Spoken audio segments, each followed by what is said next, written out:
Okay, part two. Um, and so, yeah, I found it very refreshing to know that the people in Ireland knew their culture, they knew their heritage, they knew their history. I found it so refreshing.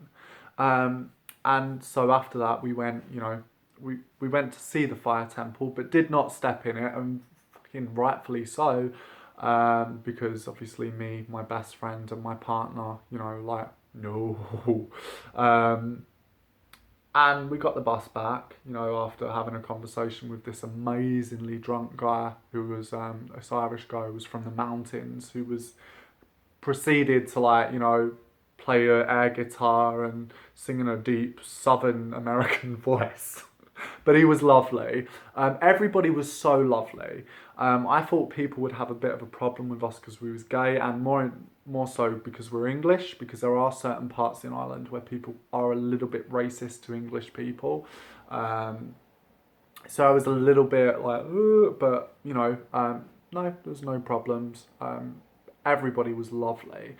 Um, and yeah, so the next day after that, we went out that evening, but the next day after that, we went to Newgrange. We went to the Hill of Tara, which was the first capital of Ireland before I think St Patrick came. The Hill of Tara was a place where the kings sat, where the kings lived, and it was the old capital of Ireland. And St Patrick had gone onto the Hill of Tara and converted the old pagans. And so we went to the Hill of Tara and Newgrange. And the Hill of Tara was funny because someone had built a statue of St Patrick like that. But the rain had eroded him and his middle finger was up. So me and my friend was like, that's the old gods having a laugh. That is the old gods having a giggle. No, no bad feelings towards Christianity, but for us, we was like, yeah. And they sort of changed his hands, so it was a bit like that, which looked a bit odd, but it was funny. And there was a church there as well, which was lovely. And there was burial mounds there, and there was a phallic stone there. And the Hill of Tara was just beautifully breathtaking and gorgeous. The views were incredible, and you could tell that it would be a place where kings would live to look out for enemies, to look out for incoming people. You would know if people were coming. And then the next stop, we went to Newgrange, and Newgrange was the place I wanted to go. It's considered the home of the Dagda, the chief of the gods, the good god, and I work, obviously, I'm a pagan witch, and I do work morely with spirits, but when I do work with gods, 9 times out of 10 they will be Celtic. Um, if I had to say I was any form of paganism, it would sort of be Celtic-ish. But more than anything, I am a witch. I'm a traditional witch, and I work with spirits mainly. But when I do work with gods, they will be Celtic, 9 times out of 10. And so going into Newgrange, it was just so preserved. And we went in with a tour guide, and within it, it was just the wind was blowing through the mound, and we was stood there, and she was talking. We was looking at the carvings. It was older than the pyramids. This was older than the pyramids. It was over 5,000 years old.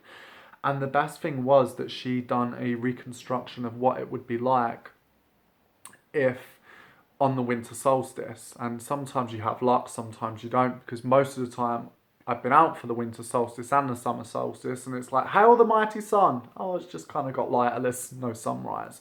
But Newgrange is designed so that on the winter solstice, the light comes in and illuminates the whole mound, and only on that day, and illuminates the bodies. And there were 5 bodies found in total in Newgrange, so it was meant for people that were higher up.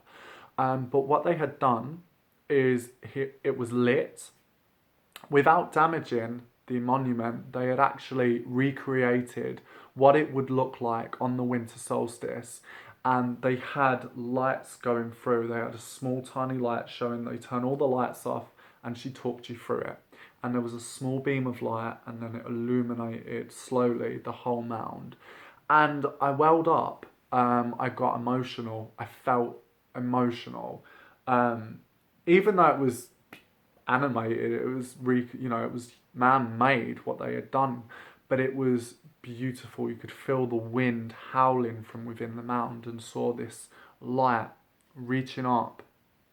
These people, people that people often think are stupid, that are primal people, were actually really fucking engineered in the way that they created things. They were observers of stars. These people were clever people.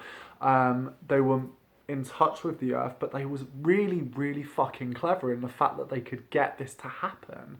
And I found it incredible, but I sensed incredible amount of reverence as I saw that light coming in and eventually flooding in the monument.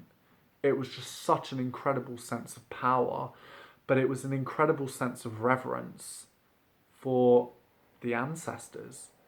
And very much with my craft, I work with the dead. So burial mounds to me are, I love burial mounds. Burial mounds are a thing that I connect to on such a deep and intense level. If I journey, if I go to other worlds, I go to burial mounds. Not all the time, but mostly.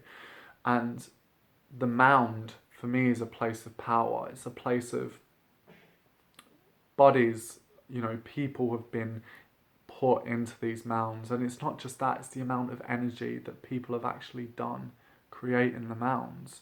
And it was amazing to see how preserved the Irish preserved their monuments. They preserved their megaliths.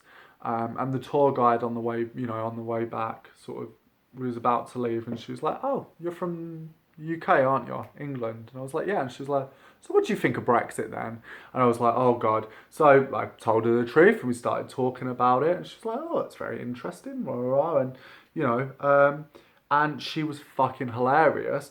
And she had, if she was a very, very clever woman. And if you ever go to Ireland, I'm going to plug her now. If you ever go to Ireland, you want to see the Hill of Tara and Newgrange, Mary Gibbons tours, go and email her and get on that, because she is incredible. The amount of knowledge the woman has about her country, about her heritage, about her history is inspiring, and it's fantastic to listen to. And this woman speaks pure Irish Gaelic. She's just a lovely woman. She speaks English as well. The tour wasn't in Gaelic, but she's just a lovely woman. But yeah, over and out, I just wanted to tell you guys about my experiences of Ireland, and sort of morely the spiritual places we went.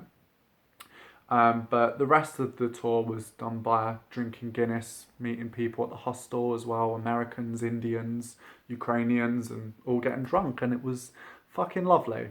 But yeah, over and out, and peace out, guys. Have fun. Slanche.